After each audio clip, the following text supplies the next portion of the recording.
Guys, korang tengok ni, kita ada Mohawk fan. Seriously, design dia nampak menarik, warna dia pun cantik, dan yang lagi penting, dia ada function mist macam ni. So panas-panas macam sekarang ni memang best lah guna benda ni. Dan kalau korang tengok color dia pun memang cantik gila. Dekat tepi ni ada button on off dia, ada port charging, ada tempat untuk gantung tali. Dan tali ni memang dia bagi sekali guys. So jom kita aktifkan dia, tekan je lama. Dan korang boleh tengok dekat sini ada screen dia. Button ni korang just tolak atas ataupun tarik bawah je.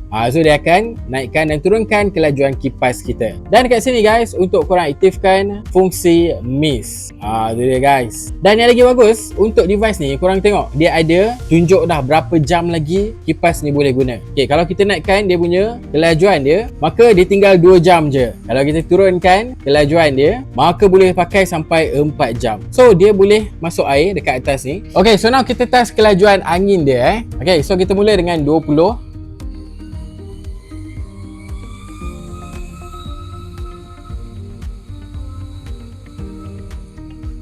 So itu maksimum dia guys. So kipas ni datang terus dengan tali dia dan juga user manual. Check out terus dekat beg kuning kat bawah.